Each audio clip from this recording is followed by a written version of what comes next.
Joseph Dieboué, qui va nous parler de santé sécurité au travail. Bonjour.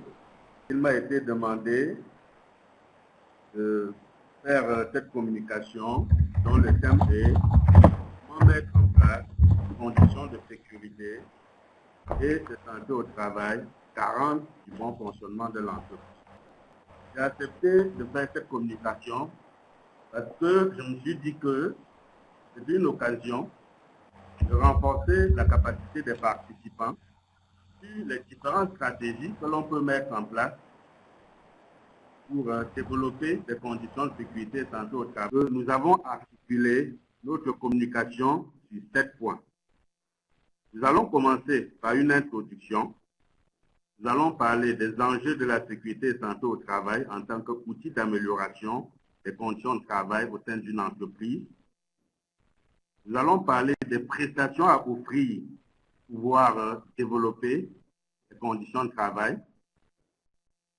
Nous allons parler de la stratégie de mise en œuvre de ces conditions de travail-là et des acteurs, différents intervenants, avant de parler des obstacles et des conditions de réussite.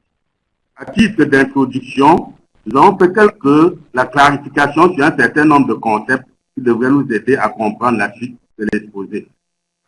C'est pour cela qu'on a mis ici la définition de la sécurité au travail, la définition de la santé au travail, et je m'arrête sur la définition de ce qu'on appelle conditions de travail, pour dire que ceci signifie de manière générale l'environnement dans lequel les employés vivent sur les lieux de travail. Ça veut dire que les conditions de travail devraient intégrer l'ensemble des facteurs sociaux, psychologiques, environnementaux, organisationnels, physiques, qui caractérisent l'environnement dans lequel les salariés vivent. Dans la clarification des contextes, j'ai voulu replacer ici 3 notions. La notion de prévention, la notion de productivité, m'arrêter ici pour dire que la productivité ne signifie pas toujours travailler plus, mais c'est de savoir travailler mieux.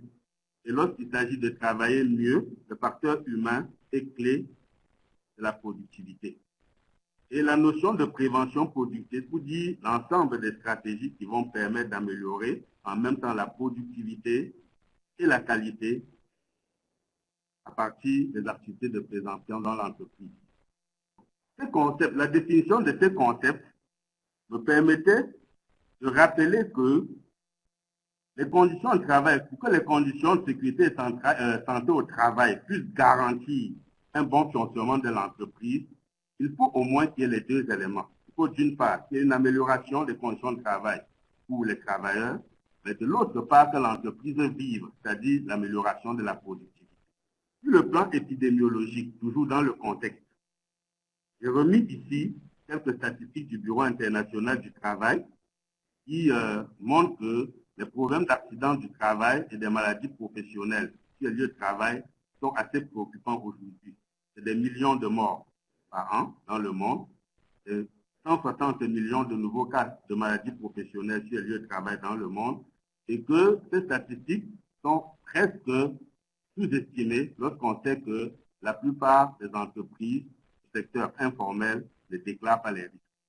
Le dernier élément sur les généralités, c'est un peu situer le contexte, la caractérisation des entreprises des pays en voie de développement où nous sommes. Alors, ces entreprises sont marquées par les principales lacunes qui sont, premièrement, c'est généralement les PME et les PMI que nous avons dans nos pays sont plus nombreux que les grandes entreprises. Et un deuxième élément, c'est le taux d'alphabétisation des travailleurs qui n'est pas assez élevé et que l'éducation ouvrière en sécurité et santé au travail est encore insuffisante. Les syndicats ne sont pas assez outillés, n'ont pas assez de moyens pour former leur personnel sur la sécurité et santé au travail. Mais il y a un troisième élément, c'est surtout l'insuffisance du contrôle en matière d'inspection médicale du travail. Dans la plupart des pays, notamment les pays francophones d'Afrique, note que l'inspection médicale, les inspecteurs ne sont pas assez nombreux pour pouvoir faire le travail de contrôle. On a aussi, dans ces pays-là, l'absence de sécurité sociale, l'absence d'assurance maladie universelle, pose aussi des problèmes. Et dans ces entreprises, pour la plupart, les moyens alloués à la sécurité et santé au travail ne sont pas généralement suffisants. Et il faut aussi soulever le problème de ressources humaines. On n'a pas assez de ressources humaines qualifiées et le faible engagement des entreprises vis-à-vis de leurs responsabilités sociétales. Mais il y a de l'autre côté les atouts que nous avons dans ces pays pour pouvoir développer la sécurité et santé au travail. Et entre autres atouts, il faut relever ici l'accroissement progressif et même rapide des professionnels spécialisés en sécurité et santé au travail dans ces pays-là. Il y a l'existence quand même de multinationales dans la plupart des pays qui peuvent reconstituer des sources pour tirer vers les standards, les PME. Il y a le développement de plusieurs réseaux actuellement, les réseaux sociaux, les congrès qui se multiplient dans la sous-région et le développement de la recherche, mais surtout l'accroissement du taux d'installation des comités de sécurité et santé au travail ou alors comités d'hygiène et sécurité que l'on doit comprendre dans le plan fondamental comme l'outil du dialogue sur l'amélioration des conditions de sécurité et santé au travail au sein d'une entreprise. Le contexte étant positionné, nous pouvons parler des enjeux de la sécurité et santé au travail, les enjeux même de l'amélioration de conditions de travail, pour définir sur 5 axes ces enjeux-là. Les enjeux empiriques, réglementaires, socio-épidémiologiques, économiques et politiques. Alors, voyons les enjeux empiriques. Sur le plan empirique, tout le monde dit la sécurité n'a pas de prix, la santé n'a pas de prix, prévenir vaut mieux que guérir. Ça, c'est empirique, tout le monde le sait. Mais ce qu'on doit retenir ici, c'est que tout cela a un coût. Sur le plan socio-épidémiologique, c'est tout à fait légitime pour un travailleur, cela relève des droits de l'homme, d'aspirer légitimement à la préservation de sa sécurité sur les lieux de travail. C'est le premier élément. Le deuxième élément épidémiologique, c'est que le risque zéro n'existe pas en matière d'accident. Et un autre élément qui est plutôt favorable, c'est le fait que tous les risques d'accident et de maladie peuvent être maîtrisés. Les enjeux juridiques et institutionnels, juste pour rappeler que les textes existent dans tous les pays, il y a des textes qui existent et qui peuvent contraindre les uns et les autres, les entreprises, à pouvoir mettre en place un certain nombre de conditions favorables à la santé des travailleurs.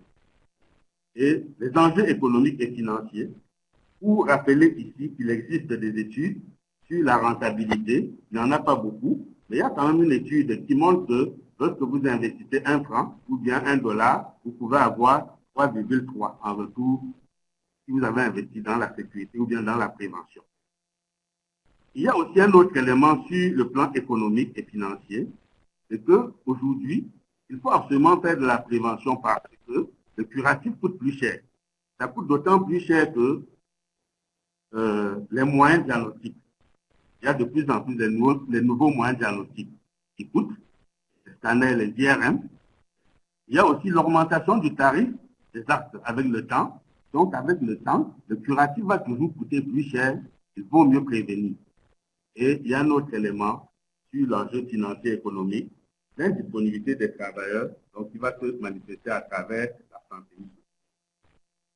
Sur le plan politique, le problème de sécurité et santé au travail, l'amélioration des conditions de travail va certainement réduire les conflits sociaux au sein de l'entreprise, améliorer le climat social de l'entreprise et d'une entreprise à l'autre, si c'est dans toutes les entreprises, l'entreprise est stable, le pays aussi est stable et la sécurité et santé au travail peut contribuer à l'amélioration de la stabilité politique.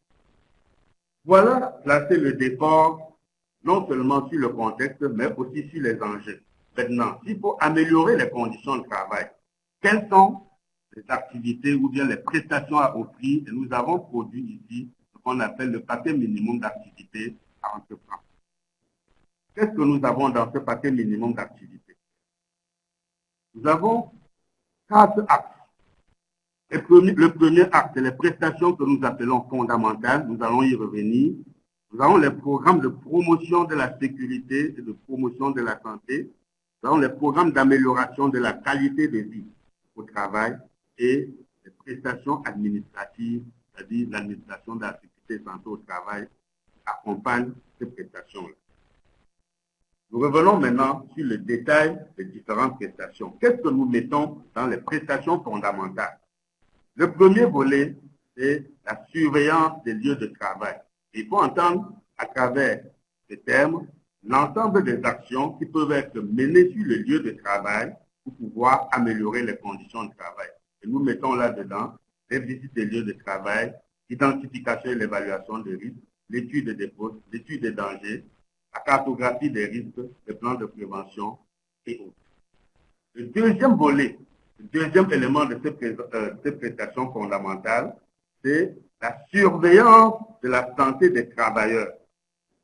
Et il faut entendre par surveillance de la santé des travailleurs l'ensemble des actes médicaux réalisés dans le cadre du suivi de l'aptitude des travailleurs.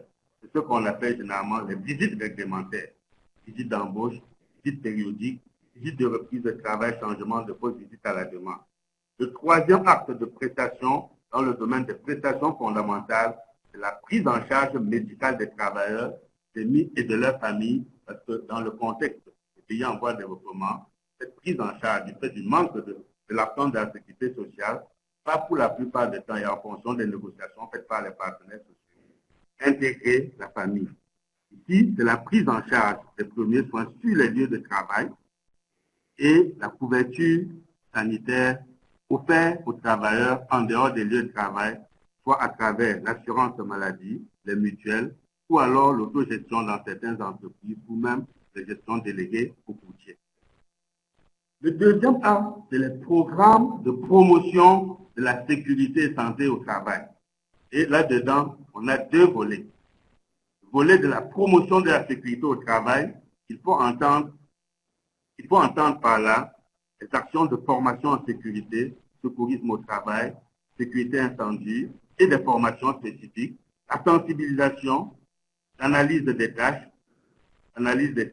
et l'analyse des accidents et bien d'autres actions. Et le deuxième volet, c'est la promotion de la santé au travail.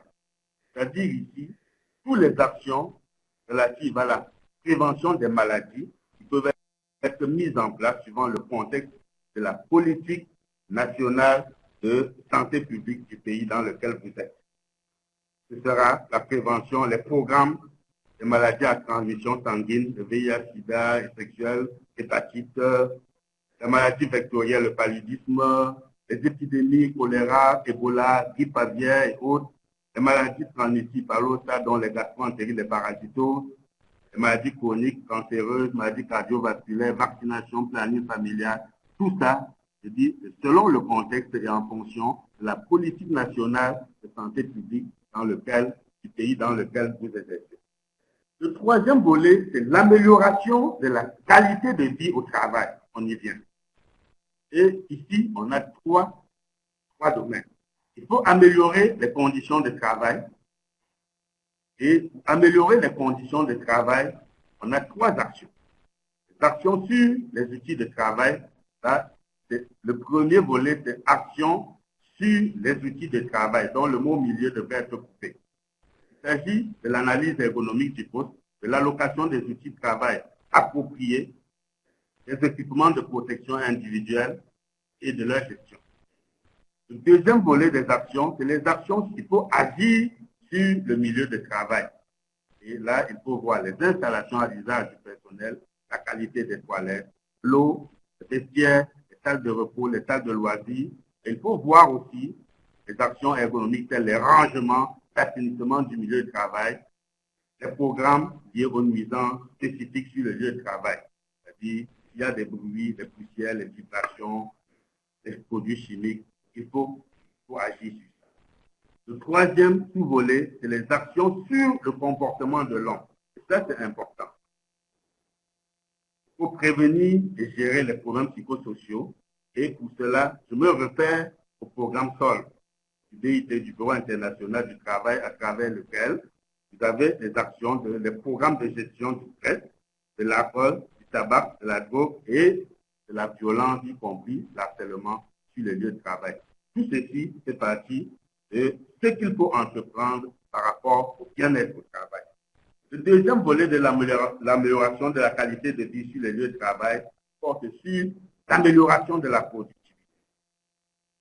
Et à cet effet, il existe aujourd'hui et mis en place par le Bureau international du travail plusieurs programmes de prévention productivité destinés à des cibles différentes.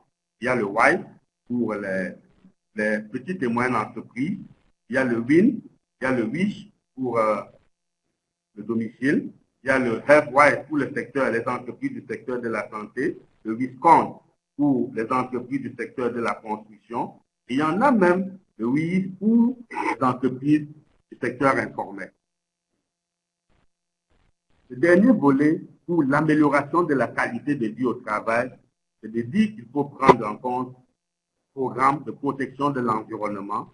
Et là, ça nous fait développer, nous référer au programme de développement durable. Il faut agir, il faut préserver l'environnement professionnel des travailleurs, mais penser aussi à l'environnement périprofessionnel et même à l'ensemble de l'environnement général. Alors, quelle est la relation? Est-ce que votre activité impacte ces différents environnements? Il faut agir sur ça. Et enfin, il faut prendre en compte les parties prenantes. C'est-à-dire tous ceux qui interfèrent dans votre activité, notamment vos sous-traitants, les riverains, les clients, les fournisseurs, et tout ceci fait soulever ici le concept de prévention, productivité et développement durable. Le dernier volet des activités, c'est l'administration qui accompagne tout ce que nous venons de citer. Il faut rapporter. Et en ce moment-là, il faut penser au reporting immédiat, le quick event report, comme disent les anglo-saxons, mais les rapports périodiques aussi, hebdomadaires, mensuels, semestriels ou annuels. Il faut toujours, sur le plan administratif, gérer la déclaration et la réparation des risques, gérer les absences maladie, gérer les incapacités professionnelles, gérer même le personnel de l'unité et les biens de l'unité et assurer le suivi des indicateurs de performance.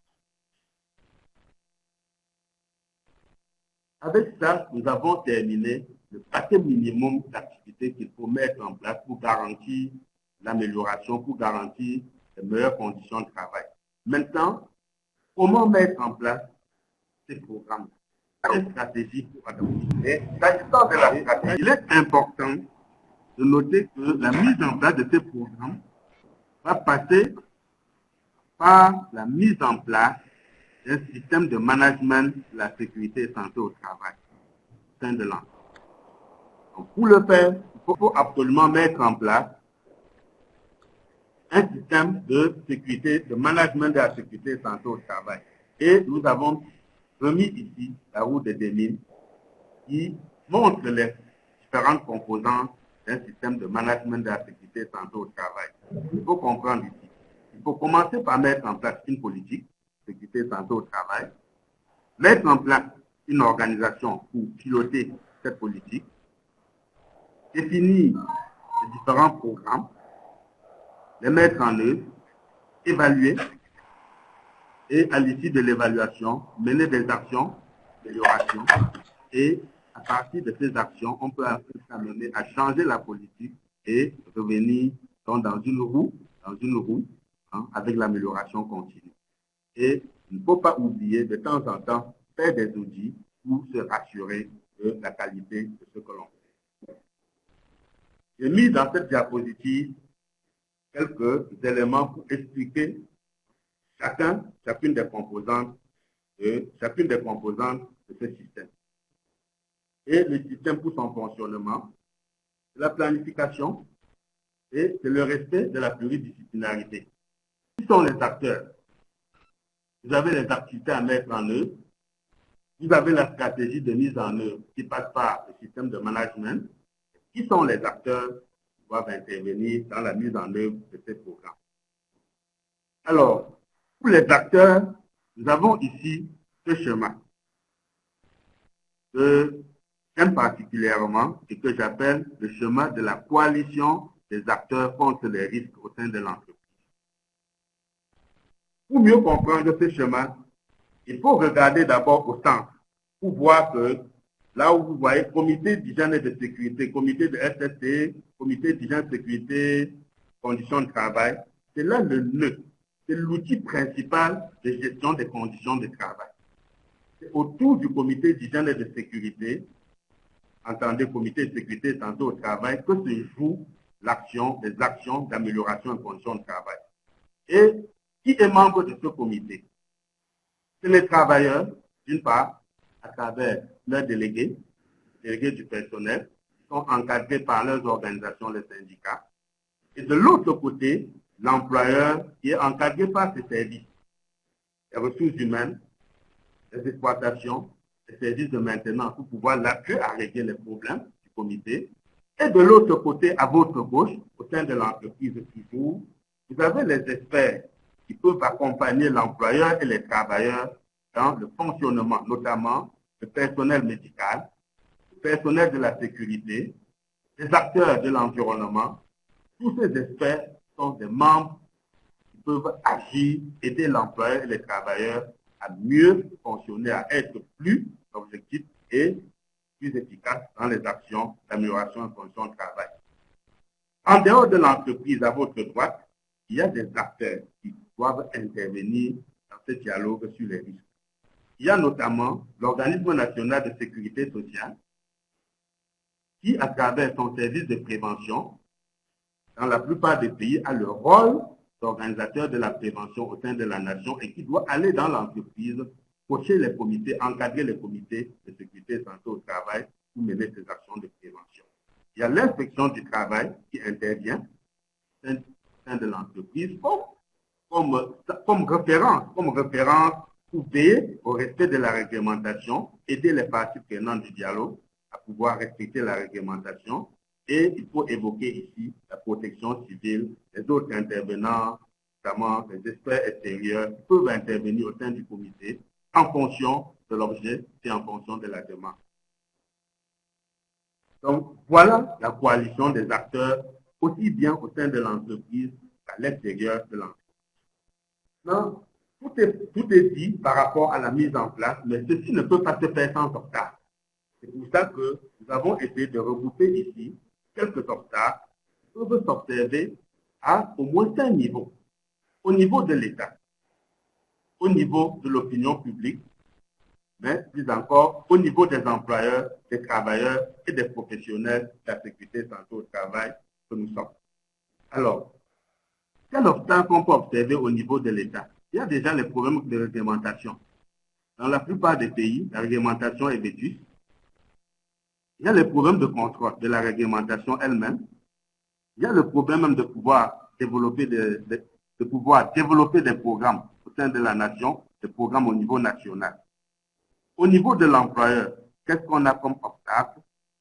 C'est que l'employeur est généralement préoccupé par la production, peu sensible souvent, dans certains cas, aux problèmes d'hygiène et de sécurité, et même parfois, malgré leur volonté, le budget n'est pas toujours suffisant. Pour les travailleurs, eux aussi, très souvent préoccupés par leur salaire, et la plupart du temps, c'est le problème de capacité, manque de formation, une insuffisance de formation appropriée pour pouvoir comprendre et s'intégrer dans la gestion des risques. Et au niveau des professionnels que nous sommes, il faut avouer que pour la plupart des temps, on est peu nombreux, on n'est pas assez suffisant pour faire le travail. On est aussi souvent très préoccupé parce qu'on est peu nombreux par le curatif. Dans le contexte des pays en voie de développement, on est très souvent plus préoccupé par le curatif parce que interpellé par les cas de maladies qui ne sont pas couverts par le système. Et il y a aussi la sous-utilisation des fonctions de conseil dans l'entreprise. Souvent même, quand c'est disponible, ce n'est pas toujours certain que les professionnels de sécurité et santé au travail soient autant utilisés par les employeurs. Et il faut voir aussi ici l'opinion publique. L'opinion publique a une place dans tout ça. Si au niveau de l'opinion publique, personne ne se sent concerné, c'est un problème. Par contre, si les médias sont sur la sécurité et santé au travail, tout le monde est interpellé et ça peut aller davantage mieux. L'absence ou le mauvais fonctionnement du comité d'hygiène et de sécurité est la base même. Sans cela n'existe pas, c'est la base. Quand une entreprise n'a pas pu mettre en place cet outil, d'emblée, on on a un obstacle à l'amélioration des conditions de travail. Enfin, que dit des conditions de succès? S'il y a des obstacles, il faut au moins dire comment lever ces obstacles. Nous avons regroupé sur cette dernière diapositive plusieurs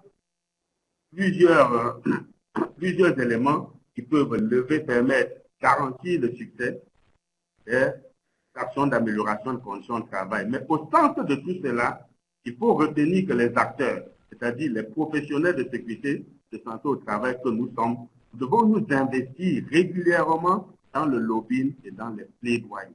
On ne doit pas se fatiguer.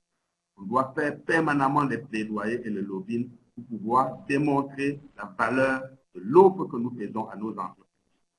C'est important dans notre contexte où le niveau de compréhension n'est pas toujours celui attendu. Il faut se faire. Il faut même, un de nos patrons disait, il faut que ça devienne l'évangile, votre lobbying. Et autour de ce lobbying des professionnels, il y a des choses à faire.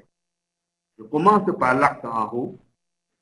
Il faut que les programmes s'intègrent dans la logique du management de l'entreprise. Il ne faut pas que dans votre entreprise, ce que vous faites soit opposé aux objectifs généraux de l'entreprise.